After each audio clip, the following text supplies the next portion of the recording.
So once you turn, you're ready, maybe do another skill, right?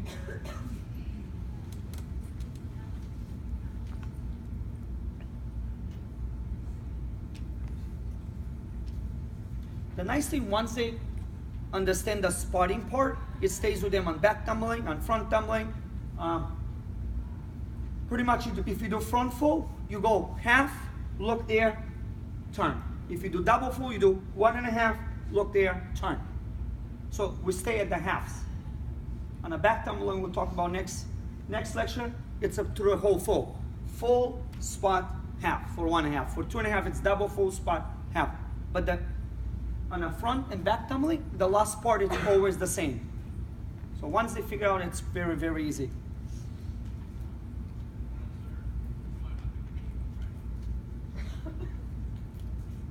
And by the way, a lot of the kids, once they understand this, they'll prefer to do a full to something versus layout, because the layout has that blind spot for a moment, you don't know where you are. On a full, you see the floor through all the time, so it's much easier to, and obviously it's much higher value too. But it's much easier to do full than a layout.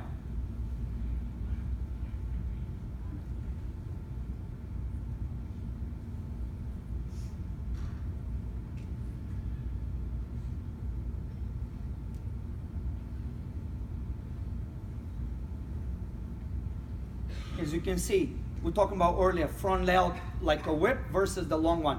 The higher skills, the more rotation you need. You don't need to make the skill very long. You want to go quick, almost like a back whip, same thing, right? It's not a long skill. You can do front layout, front full, front layout, double full. Once you have to the double front or to 2.5, you want a very short, very quick whip.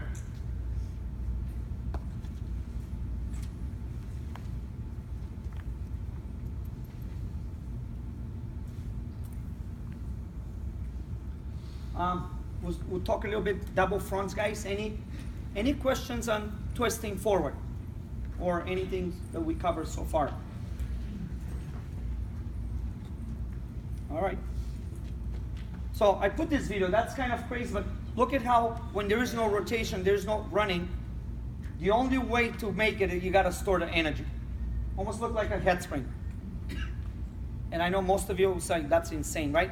But that's the only way you can do this.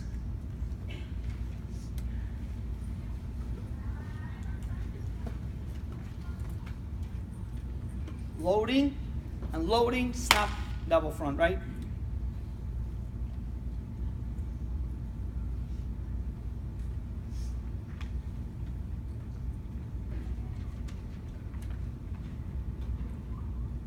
So as you can see, very easy to double front when the double is long. And what makes it long? It's that leaning on the handspring. Look at the shoulders on the handspring, how they're way ahead of the hands. So in another word, guys, if I can explain, every time when you put your hands and you do this, you want to pick up the trouble for the next skill.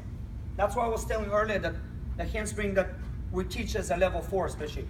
When you kick and the shoulders are behind, see they're going, I mean they're not going backwards, but they're going this way. You guys follow what I'm trying to say? That's why even if they make a good handspring, everything's correct, the next skill is coming here. Versus when I put my hands and I lean, my next skill is going out. That's the difference we're trying to.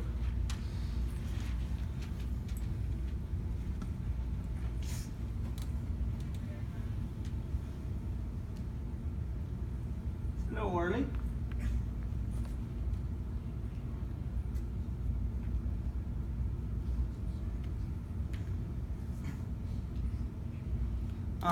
The other thing I want to talk about, some good skills that I feel that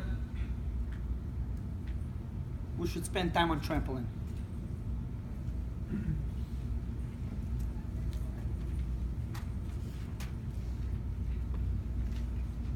So to start double front, the key to use the best way the trampoline is to bounce on the back, to do a long jump across, and then to do skill out. We don't want to do little jumps. We don't want to go this way because we don't get momentum that way. I want him to jump in the same place, but jump all the way across so we can use that travel.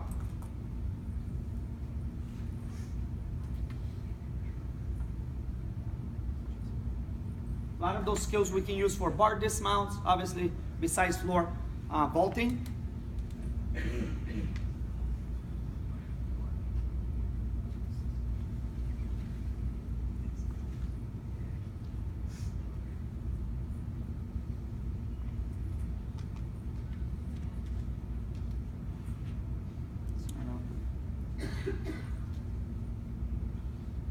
Not a great video, but the key on the double out, it's not to be high. To really almost going, the more we pipe down, the higher we're gonna make the second one. And we're gonna talk about the next lecture on back tumbling. That when we do double layouts, we want the second flip to be high, or any double saltos. We don't want the first to be high, because we all know what goes up must come down, right? So I know it's not the greatest video, but you can see how the first one, it's probably pike. If I pause it, the first one, it's really almost spiking. The lower the chest, it's kind of like a cast Hansen and bars, right? The more we do this, the easier it is to cast to Hansen. Same concept, guys.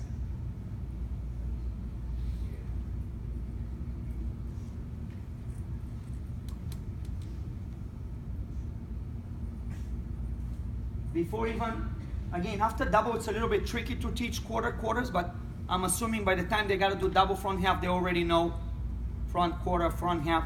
And just like I said, we pretty much flip. The rotation comes first. We twist late. Then as the time comes, they're going to twist a little bit earlier.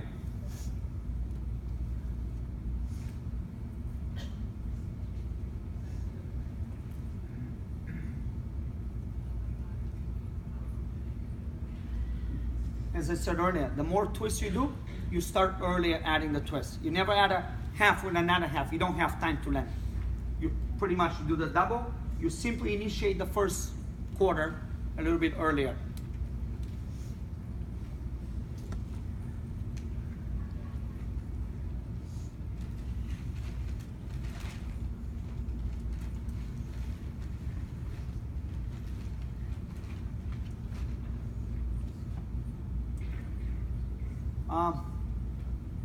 Now I want to pretty much know what's on your mind. I mean, sometimes for questions. Yes, Claudia. They're doing double front and they're halving out. So you have them half out their round up.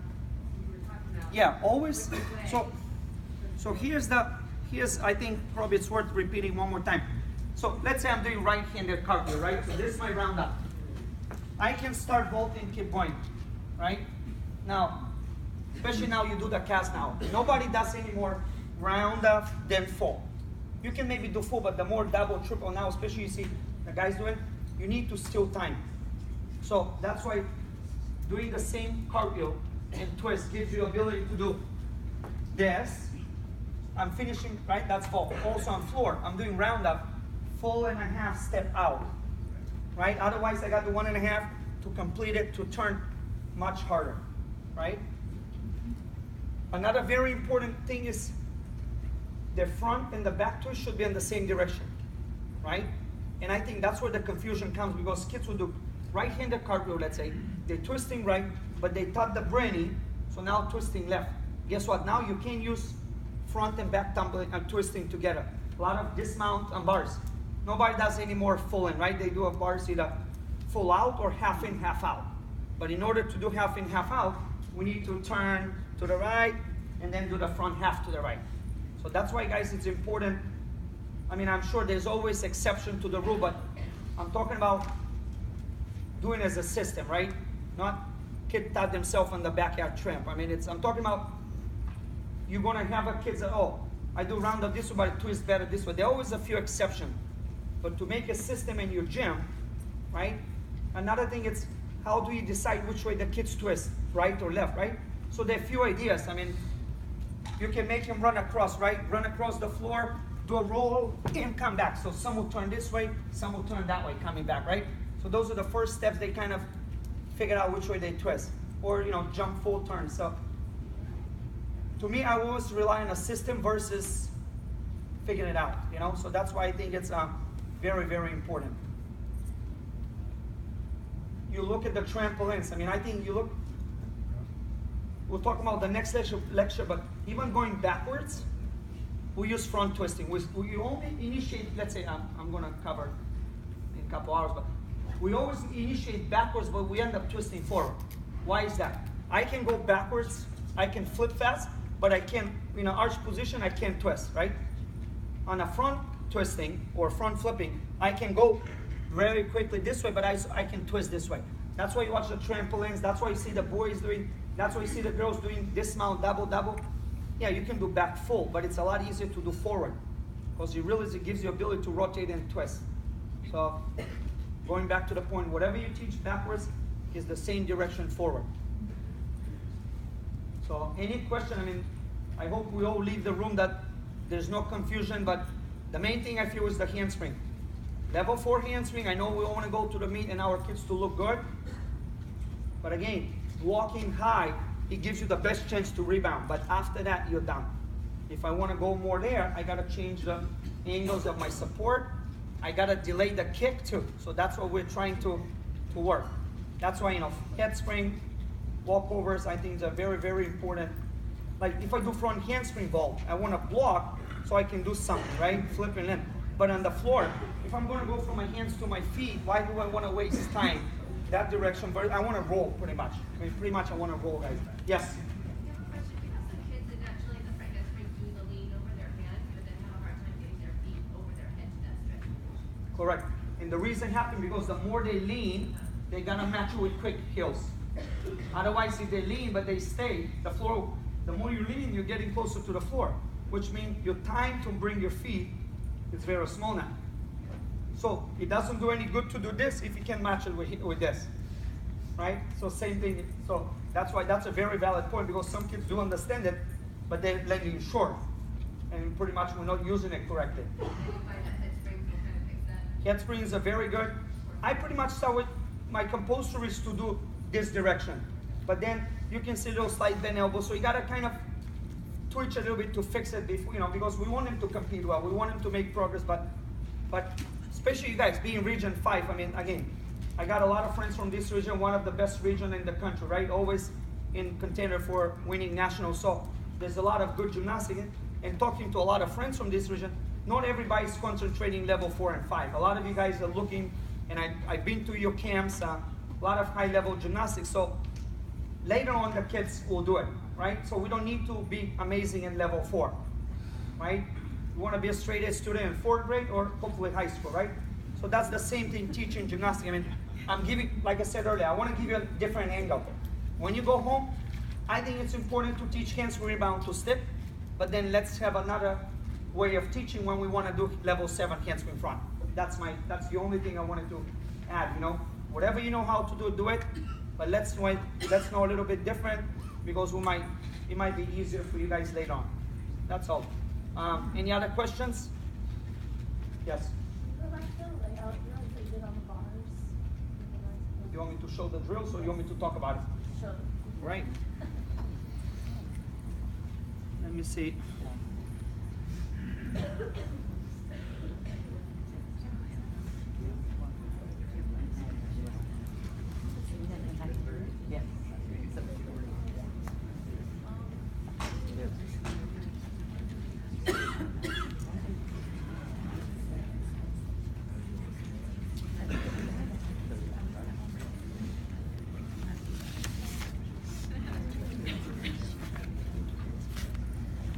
Is this the one you're talking about?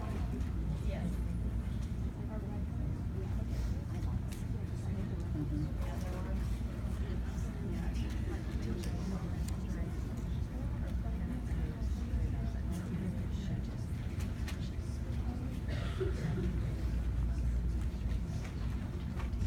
So pretty much what I wanted to guys talk about today, that again, that's why I started. Gymnastics is not only here. It's only here if you want to do this action. But if you want to go that way or that way, it's here. So that's what we're talking about, that we do not do a good job. Even when we condition our kids, we do a lot of hollow shapes. And they're good, they look nice, but they're not using a lot of range of motion. That's my point. I mean, it's as you can see, hopefully, you guys will come to the back tumbling, but you see a lot of different concepts because there's a lot more to be done from a pike shape versus from a hollow shape, right? So that's all. Yes? If you don't have that mat, what would you use? I'm sorry?